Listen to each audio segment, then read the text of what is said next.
On dit souvent que le football est un marathon, mais parfois, il ressemble vraiment à un sprint. Les joueurs ont souvent besoin de temps pour s'adapter dans un nouveau club, mais la patience devient de plus en plus rare dans le football moderne. Aujourd'hui, on dirait que chaque joueur doit être performant immédiatement, sinon il est en difficulté. Bien sûr, tous les joueurs n'ont pas réussi à répondre aux attentes dès leur arrivée, ce qui les pousse déjà à remettre en question leur transfert récent. Qui sont les joueurs concernés? Nous allons le découvrir dans cette vidéo. Voici 7 recrues estivales qui pensent déjà à partir. Commençons par James Trafford. Il doit sûrement se dire qu'il a commis une énorme erreur cet été. Lorsqu'il a décidé de revenir à Manchester City, il avait la garantie d'être titulaire. Mais une fois son avenir engagé avec City, Donnarumma est soudainement devenu disponible après que le PSG l'a mis sur le marché. Et City a immédiatement sauté sur cette opportunité rare. Résultat, Trafford a été relégué au rôle de second gardien et n'a plus débuté un seul match de Premier League depuis l'arrivée de Donnarumma. Le jeune Anglais espérait faire suffisamment bonne impression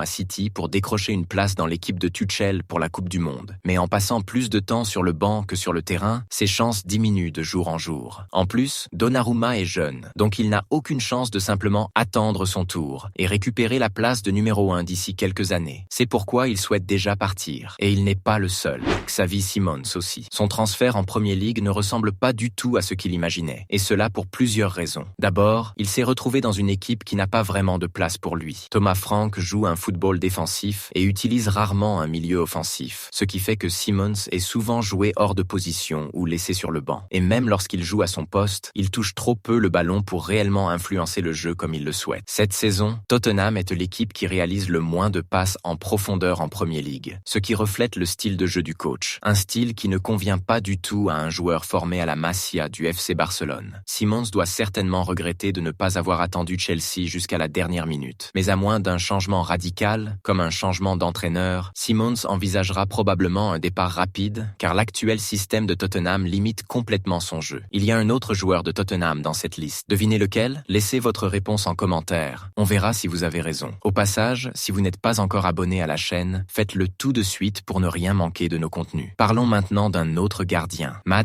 Hermansen. Arrivé de Leicester City cet été avec l'espoir de devenir le numéro 1 de West Ham, les choses ne se sont pas passées comme prévu. Il a joué les 4 premiers matchs de la saison, puis il a été relégué au banc en septembre après avoir encaissé 11 buts en 4 rencontres. Depuis que Nuno a pris les commandes de West Ham en septembre, Hermansen n'a plus disputé la moindre minute. Il est donc clair que l'entraîneur ne compte pas vraiment sur lui. Cela doit forcément peser dans l'esprit du joueur, qui pense sûrement déjà à partir dès que possible. Il espérait peut-être ravir la place de Kasper Schmeichel en sélection danoise pour la Coupe du Monde. Il pourrait donc envisager un transfert en janvier pour maintenir ses chances intactes. Dans le cas de Tyler Dibling, il ne s'agit même pas de Coupe du Monde, mais simplement de jouer au football, car il n'a presque pas joué depuis son transfert à 40 millions d'euros vers Everton cet été. Dibling était l'un des jeunes les plus prometteurs et les plus convoités la saison dernière à Southampton. Mais aujourd'hui, il n'arrive même pas à enchaîner les matchs à Everton. Il n'a été titularisé qu'une seule fois en Premier League. Et ce jour-là, il a été remplacé à la mi-temps. Après 14 journées, Dibling n'a toujours pas cumulé 90 minutes de jeu. Pour un joueur recherché par le monde entier il y a quelques mois, la situation est loin d'être idéale. Il pense sûrement à un départ vers un club où il pourra réellement se développer et où son talent sera valorisé. Concernant Diego León, non seulement il pense à partir, mais il semble déjà avoir entamé les démarches pour le faire. Oui, il n'a que 18 ans, et il n'est pas encore au stade où il devrait s'inquiéter. Mais lorsqu'on arrive d'un autre pays, d'un autre continent même, jouer un minimum facilite l'adaptation. León n'a pas joué une seule minute avec Manchester United cette saison, ni en championnat, ni en coupe. Il n'a été convoqué que 4 fois dans le groupe. Les jeunes doivent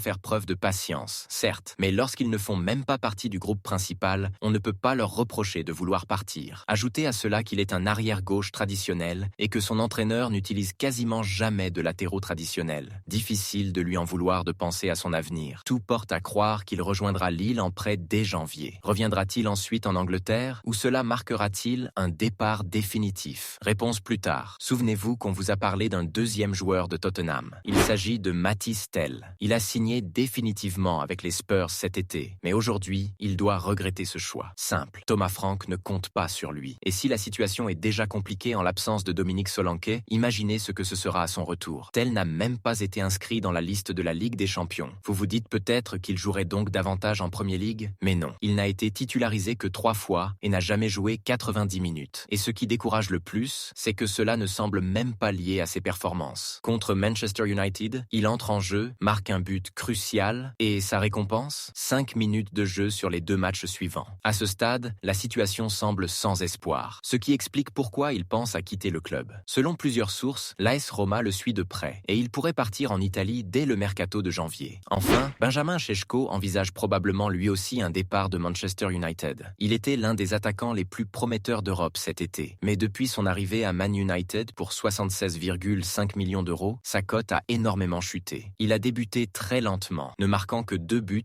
lors de ses 12 premiers matchs. Puis une blessure au genou est venue aggraver la situation. Tout cela pourrait le pousser à vouloir quitter le club plus tôt que prévu. Et vous, pensez-vous qu'il y a d'autres joueurs qui regrettent déjà leur transfert? Dites-le nous en commentaire. Si vous avez aimé la vidéo, mettez un like et abonnez-vous. Activez aussi la cloche pour ne rien manquer. À la prochaine. Ciao.